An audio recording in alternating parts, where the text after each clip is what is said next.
Welcome to Trainer Heads. I'm Jay, and today we're going to be reviewing the Nike Vapor Max 2.0.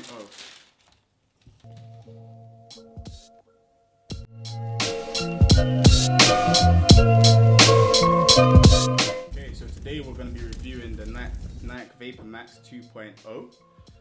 The Nike Vapor Max silhouette first released in February 2017. It was a way for Nike to get back into the market, in which Adidas had kind of taken over with the NMD wave. So they needed a shoe that they were going to bring out in which was going to match the performance and the comfortability of those Adidas shoes of the time. In terms of the 1.0, the first version that came out, they came in the platinum colorway, and they also came out in a platinum and gym red colorway. Personally, I prefer the 1.0, but we'll get onto that later. So this is now the 2.0. The main difference between the 2.0 and 1.0 is really that the 1.0 was actually more of a lifestyle type of sneaker, whereas the 2.0 looks like it's more of a workout type of gym tech type of shoe. So they're the main differences between the two silhouettes and the two different versions. Okay, so in regards to comfortability, personally, I don't believe that these are the most comfortable shoes that are out there on the market right now. Especially taking into consideration the price point. Saying that, reason being is this shoe is more accustomed to someone who has a narrow type of fit, who has a narrow type of foot that can really fit these, whereas myself, I have a wide foot. So in terms of comfortability, it just doesn't fit me right. And in regards to the sole unit, so with the sole unit here, you can see that it's actually separated through here in the middle. When actually I tried on a pair, when I walked around in them for a few minutes, it just wasn't for me. But you can see between the 1.0 and the 2.0, actually, as you can see here on the heel, they've actually used this area to actually improve the comfortability on the shoe in comparison to the 1.0. Taking into consideration, this is more of a workout type shoe. You can also see on the front at the toe, there is now this rubber that is now at the front, in which the 1.0 does not have. So this is obviously added toe protection over here. But inside of the foot here, it was just a little bit too slim for my foot. So to say in regards to comfort, I think there's a few more trainers that are out there right now in which are a lot better than these, for me personally. So in regards to comfortability, I would have to rate these a 2 out of 5. Okay, so taking into consideration the looks, what can I say? It is a nice shoe. It's definitely a nice shoe, but I don't think it would be something that I would wear personally.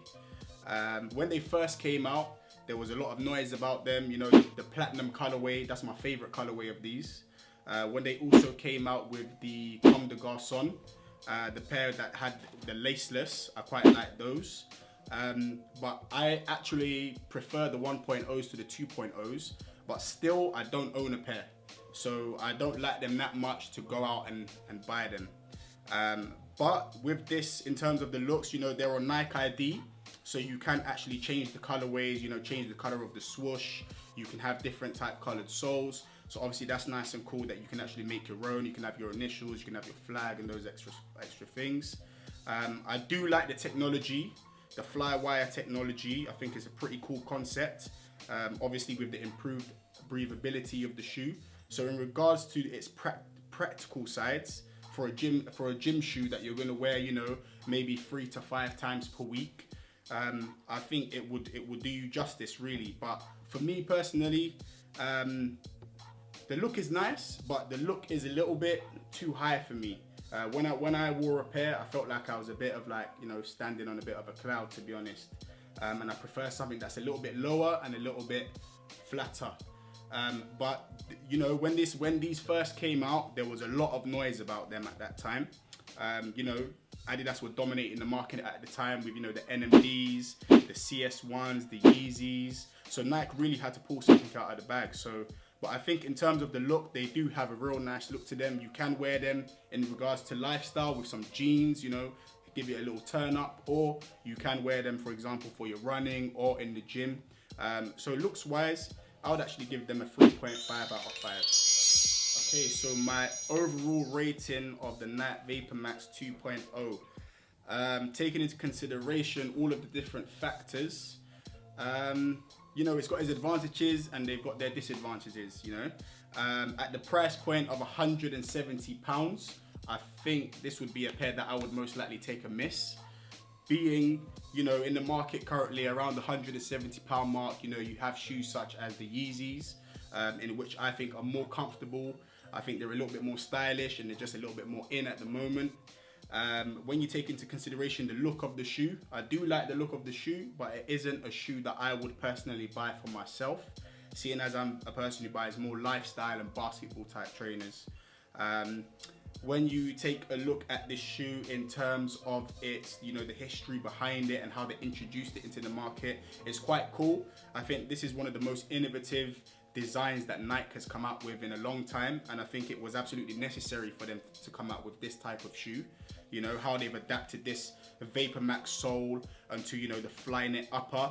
You know, when you had the Flynit racers, I was a big fan of the Flynit racers actually. I had a few pairs myself.